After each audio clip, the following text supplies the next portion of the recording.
What's up, YouTube? It's Isaiah, back again for another episode of Farm with Zay. Now, I apologize for the hiatus. It's been a lot going on. Ever since the semester ended, there's been a ton of things for me to do, and this summer has been very eventful. But the important thing is that I'm back now and I have so much to tell you guys. So, one of the things that I've had to do this summer was my rotations. For my school and program specifically, we do our rotations in 2-week blocks, which occur during the summers, and you have to do a total of 80 hours. And for P1 students or first year pharmacy students, the rotation had to take place in a community setting. I was fortunate enough to have my rotation be at Sam's Club. So I didn't really experience the hectic environment that can come along with community or retail pharmacy. But I did learn a lot, and I think it's really important to go into any type of learning or new environment with an open mind and a willingness to learn. And to go along with that willingness to learn, I started doing something new where I'm now taking notes in this notepad I actually have 2 of them, one for like pharmacy school in general, and I also have this other notebook that's going to be dedicated to my specific interest in clinical pharmacy. But we can hold off on that a little bit later on in the video, so stay tuned. Now let's talk about what I learned during my first rotation in pharmacy school. So one goal I've always had in the back of my mind was to maybe own my own pharmacy one day, and I thought I should generate a list of pros and cons and some things to consider when wanting to own a pharmacy. So as you can see, there are some pros and some cons, but there are a good amount of things to consider. So just like to say that probably won't be owning my own pharmacy, but still was good to learn about it and just have something here to reference back to if the idea ever does come back across my mind one day, which I highly doubt. I also took as many notes as I could on all of the things that I learned about not just pharmacy, but life advice in general. I'd actually like to share some of that advice that I learned with you all, so stick around to the end of the video to hear more about what I learned, not just about pharmacy, but life in general. In addition to completing my first rotation, I also had the opportunity to do some more shadowing. I shadowed a clinical pharmacist who specialized in outpatient bone marrow transplant. I've actually been very excited to tell y'all about this because I think that just rose to the top of my list on one of the career paths that I might want to take in pharmacy. This time around, I wanted to take a different approach with shadowing and try to get more out of the opportunity. So I took this notebook with me. As I stated before, it's dedicated to my specific interests in clinical pharmacy. So it says, "Stay curious, conquer it all."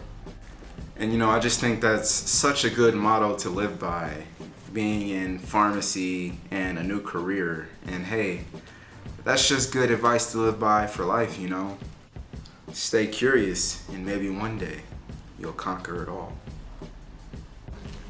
Anywho, let's talk about outpatient bone marrow transplant and what does a clinical pharmacist specializing in that position do. So, bone marrow transplant is in the realm of oncology, and it's essentially taking stem cells from blood tissue and transplanting them into a patient with cancer so that healthy tissue can replicate and fight off the cancer. There are 2 types of stem cell transplants. The first being autologous, which means the stem cells come from the patient themselves, and allogenic, which means the stem cells come from another person. You might be curious on what role does a BMT pharmacist play, or does bone marrow transplant play, and how well a patient responds to treatment and how the disease progresses. One of the things that I actually found intriguing is that BMT is often the last resort a patient has with treatment, and it actually produces pretty good outcomes. And one of the things that I really admire and that's drawing me most to this career is that you have the ability to form longer lasting relationships and have a deeper connection with your patients, especially in an outpatient setting.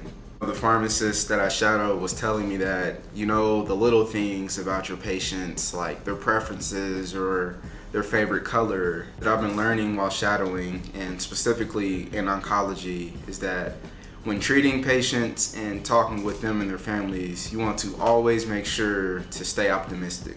Cancer sucks, disease sucks, and life can suck at times, but it's important to always keep a good state of mind, and at the end of the day, having a positive attitude can be the driving force that gets you through that tough time. Shadowing in bone marrow transplant and oncology has been such an eye-opening experience, and I'm excited to see where my career may take me and what the future may hold. But that is how this summer has gone so far, and in addition to shadowing and school things, I've also set some goals for myself, and one of those goals has actually been to explore more of the beautiful state of Colorado.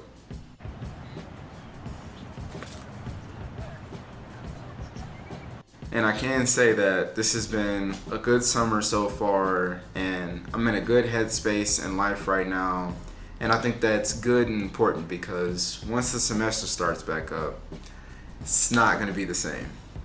So that pretty much wraps up this video and everything I had to update y'all on from the summer and life. But before we go, as I stated earlier, I had some parting advice that I wanted to give y'all.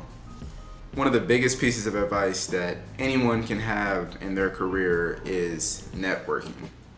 And for anyone starting their career, a very common theme that you'll hear is, it's not what you know, it's who you know. So I think it's important to try to make a good impression on everyone that you meet and try to learn from any and every opportunity that you get, because you never know. You may work for a preceptor or boss or advisor and really impress or unimpress them, and years later y'all may cross paths again, and it can either hurt you or help you.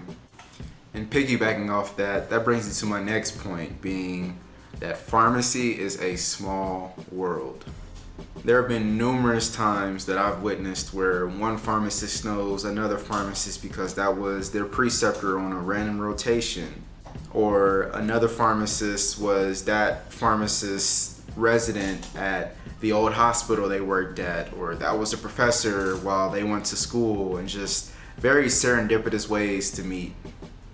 So I think it's important to remember, you never know who you're working with or who you will be working with in the future. And always try your best and give whatever it is you're doing your all, because people really notice that.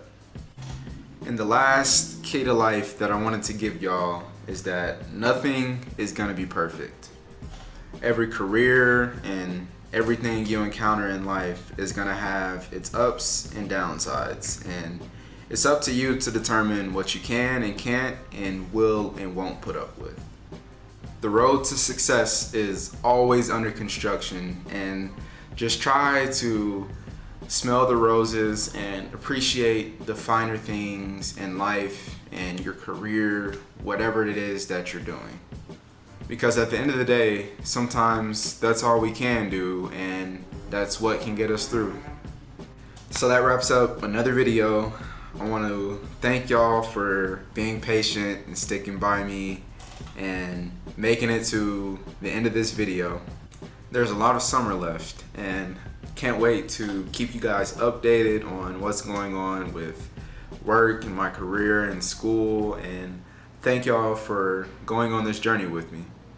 And I'll see y'all next time on another episode of Farm with Zay.